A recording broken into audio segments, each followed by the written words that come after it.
Welcome back, hip-hop purists, to another episode of 40 Years of Hip-Hop, where we review and dissect 1,000 songs over the span of 40 years, from 1979 to 2019. This is your host with the many aliases, the G-Man, aka the G-Money, also known as the Incredible G, aka the Shin Colonel Guy G, and now known as Mr. Hip-Hop. Forever Hip Hop is out now. Go check it out at mixcloud.com at Forever Hip Hop, where we don't only play the hits but have the dopest mix, never heard before songs, lost songs, unknown selections, and album cuts.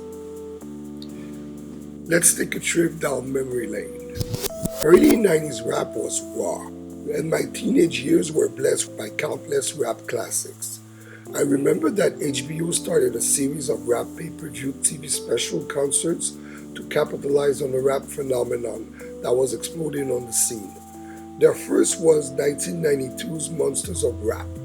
It was special with Digital Underground as the headliner, along with opening acts performance by Tupac, Naughty by Nature, Queen Latifah, and Paris. I also recall in 93, HBO released another dope concert with Onyx, Snoop, Dre, and Boss all on the same show. That's where I got to see Boss perform live for the first time and was introduced to her music. Be on the lookout for this week's episode on Friday. For the special 100th episode, Mr. Ron and I will both do a live video podcast review together. Something we haven't done since the 2020 pandemic started with Vol.03. The selected song will be the classic It Takes Two by Rob Bass and DJ Easy Rock. Be there or be square.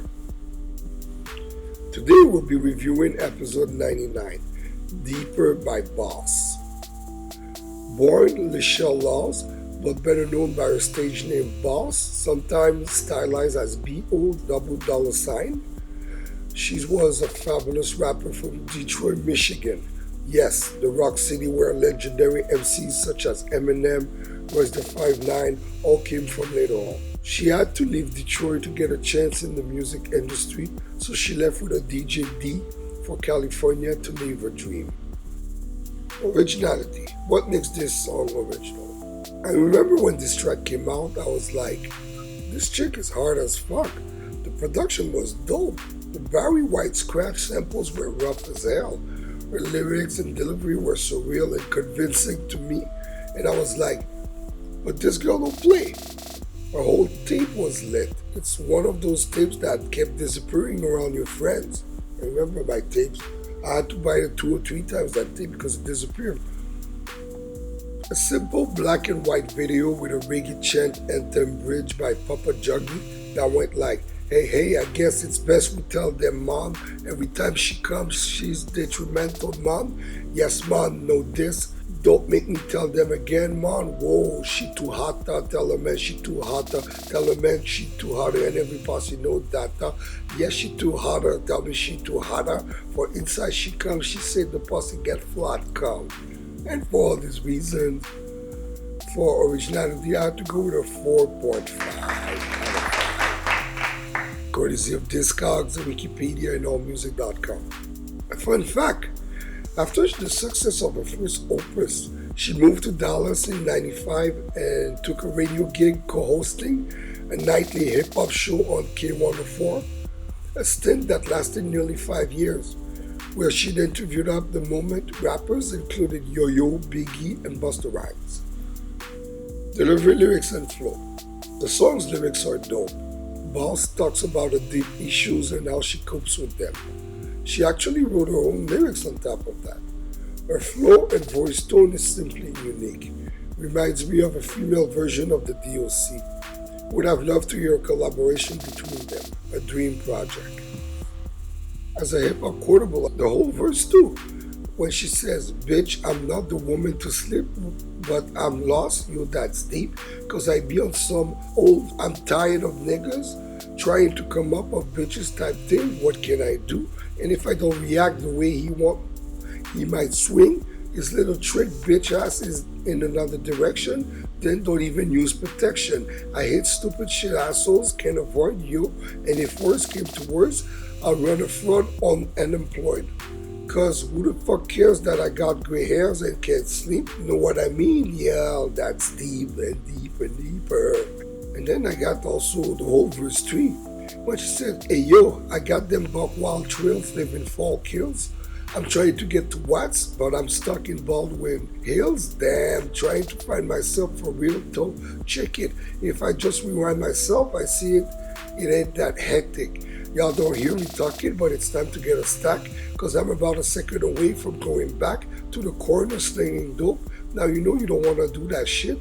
Genki clockers, jacking high, capping marks. I may be losing my mind, but better that than my heart. I hear you. I talk a lot of shit, but I can't back it all the fuck up. I'm real cool, people, until some bullshit gets brung up. Look here, believe me, I ain't coming out my crib trying to snap on life and run out and do some dumb shit. So I'll be taking another sip to relax and get them problems out of my mind that distract me. Life is working on my last nerve. Yeah, I hear you, G. I'll see your ass next week. Peace, you. That shit is deep. And for all these reasons, for lyrics, I have to go with a 4.25. Courtesy of Genius.com for the lyrics. Drum rolls, please. My top 5 boss song from the only debut album, Born Gangsta.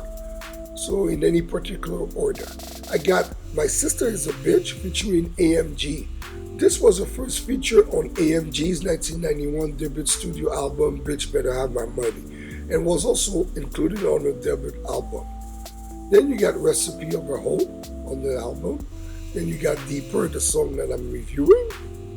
And we follow up with Born Gangsta featuring Admiral D.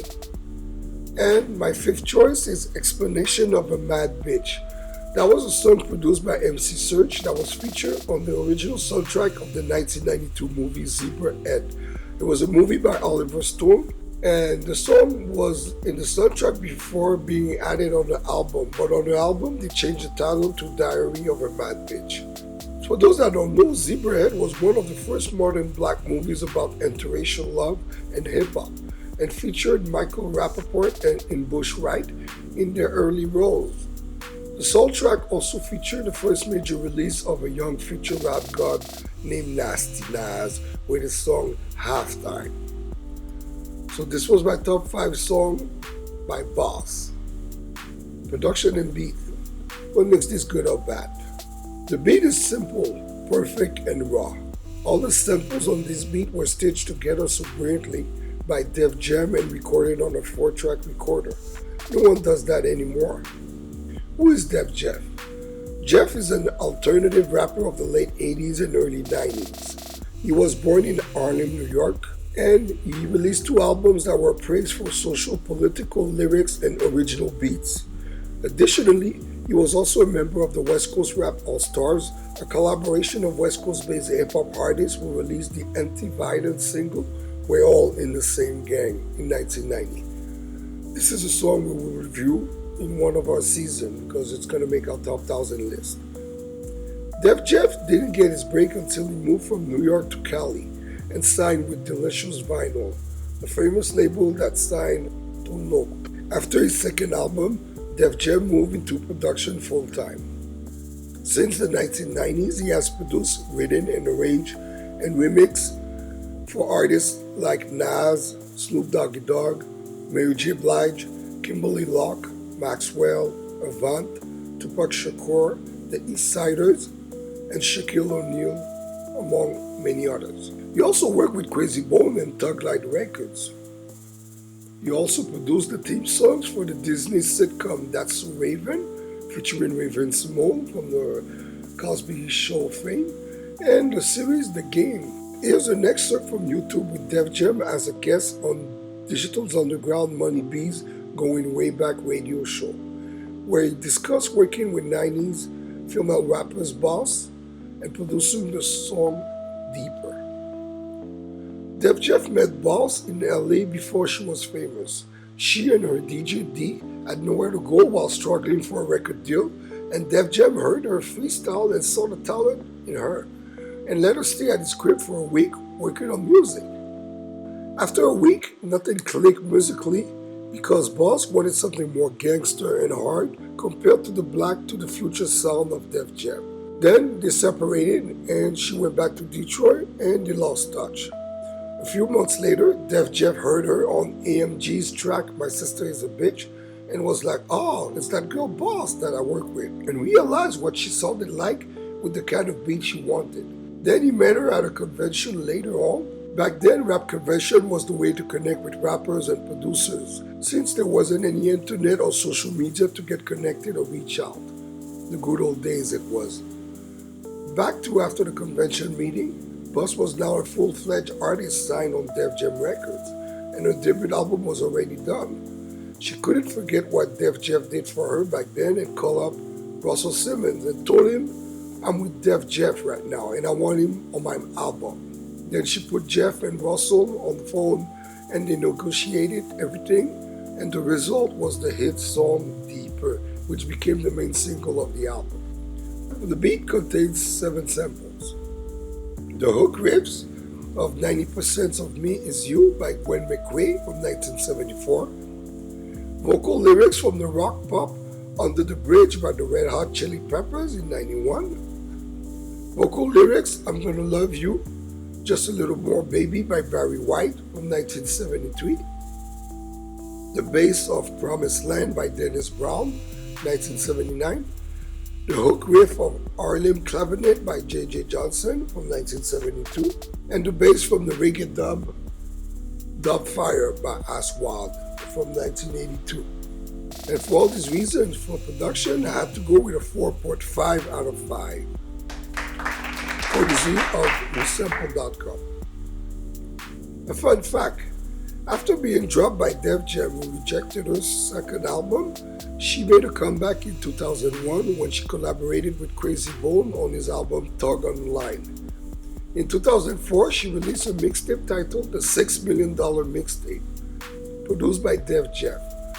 With no success, Def Jeff claimed to have shopped a mixtape to almost every major label and met with resistance. People were always asking about how she looks, what her age is. It was never about the music but an appearance in this modern shady rap industry. Before we get back to the next section, we at 40 Years of Hip Hop use Buzzsprout to broadcast our podcast and get our show listed on every podcast platform available. So far, our podcast is listed on over 20 platforms and reached 20,000 downloads in less than a year. As a Buzzsprout member, you will get a great-looking podcasting platform and audio player that you can drop into your website, even WordPress.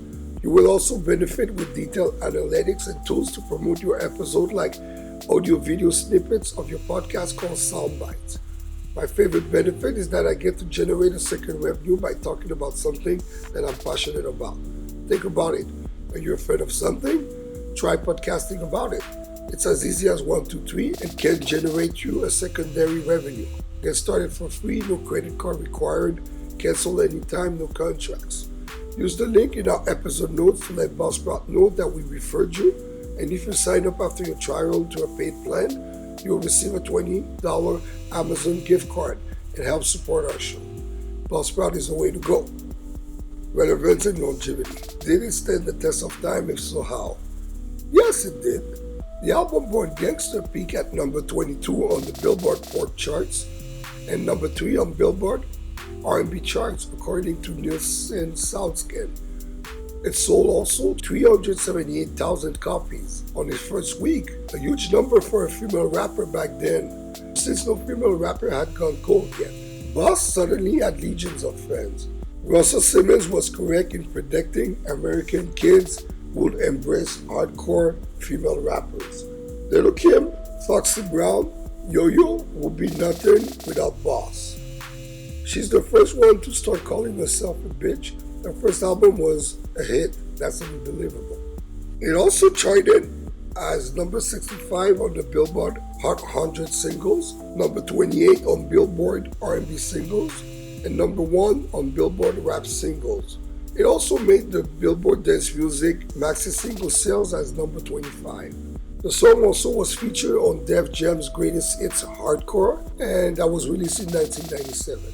The song was covered as Kim Gets Deeper by Little Kim on her Miss Gold mixtape in 2008. She definitely killed it on that beat, man, Little Kim. The song was sampled over 3 songs. Fired It Up by The Brat in 1994. Everything is Business, the remix by Kingpin Skinny Pimp in 96. And the song New Pussy by Lloyd Banks in 2009. The song had 2 versions, a radio edit that was censored and an LP version with explicit lyrics. And for all these reasons, for relevance and longevity, I had to go with a 3.75 out of 5. A fun fact, Boss, whose relevance at that time was so demanding that she even received many fielding calls from Madonna at that time, who wanted to work with her. That would have been a good collab with Madonna and the Boss. I would have loved to hear that. Impact. How did this song impact hip-hop culture? The song's impact is forever sacred in the temple of hip-hop. In 93, this song was harder than most of her male counterparts rappers' songs that were out there at that time. It is a song by a female MC that will forever live on. Such a classic and strong song that forever changed the way a female rap artist is seen and what they can achieve. Sadly, the shady industry wasn't ready for her and they didn't push it. There's a video on the YouTube channel SV Mix Radio 1 of the legendary Detroit rapper Boss performing her mega hit Deeper live. It was a mere months after a kidney transplant and weeks after the loss of her mother in 2012. This was a classic moment with DJ Daz, formerly of Slum Village. Go check it out, she's still as fine as pretty as hell 20 years later. And you get to see more of her, what she looked like, because back then she always had the shades, the hat, dressed like a man, and now on that video you could see she's a really beautiful woman. You could see it back then, but you see her girly side now. And for all these reasons, for impact, I had to go with a perfect score of 5 out of 5. A fun fact, the story is crazy and sad. Everyone keeps talking about how she got exposed as being a fake gangster because in the 1994 Wall Street Journal article revealed that Boss didn't keep it particularly real. She was only treated like this because she was female. You know how many fake male rappers are selling millions, all of them, until this day and age. The funny thing is, if you actually listen to this album, she never hides the fact that she came from a good background. In Deeper, she states, trying to get to Watts, but I'm stuck in Baldwin Hills. She's telling you that she wants to go to LA to do a career, but she was still in Detroit, in the suburbs. There's also a voice message played on the album where her mother is stating basically, you came from a good background, why do you want to do this? People didn't understand that she related from the time she left a comfortable life in Detroit to go live her dream in LA. And in LA she experienced hardships to survive until she got a break in music. She had to go to selling dope, slang, gangbanging and everything. Boss is one of the most unsung female rappers ever, and the girl could rhyme her ass off. It's a shame. I think the industry wasn't ready for such an hardcore talented female MC back then. And when you see now, people like Young M.A. is a reincarnation of the Boss as a talented female gangster MC. So to sum it up, for originality, I had a 4.5 out of 5. For delivery, lyrics, and flow, I went with a 4.25 out of 5. Production and beat, I got a 4.5 out of 5. Relevance and longevity, a 3.75 out of 5. And for impact, a perfect score of 5 out of 5. For a total of 22 out of 25 for the song Deeper. That sums up to 88%. Thank you, fellow hip-hop purists, for tuning into our podcast at 40yearsofhiphop.bossproud.com and clicking on the support us heart icon to buy us a coffee. That's our Patreon so that we can continue our weekly podcast journey until we reach 1,000 episodes. We're also available on all other major podcast platforms and YouTube. Follow us on social media at 40 Years of Hip Hop on IG, Twitter, and Facebook. We've also made FeedSpot Top 45 Hip Hop Podcast list at number 15. Go check the list. See all links in our episode notes. And also, we're now on Facebook Podcasts. It's a new medium.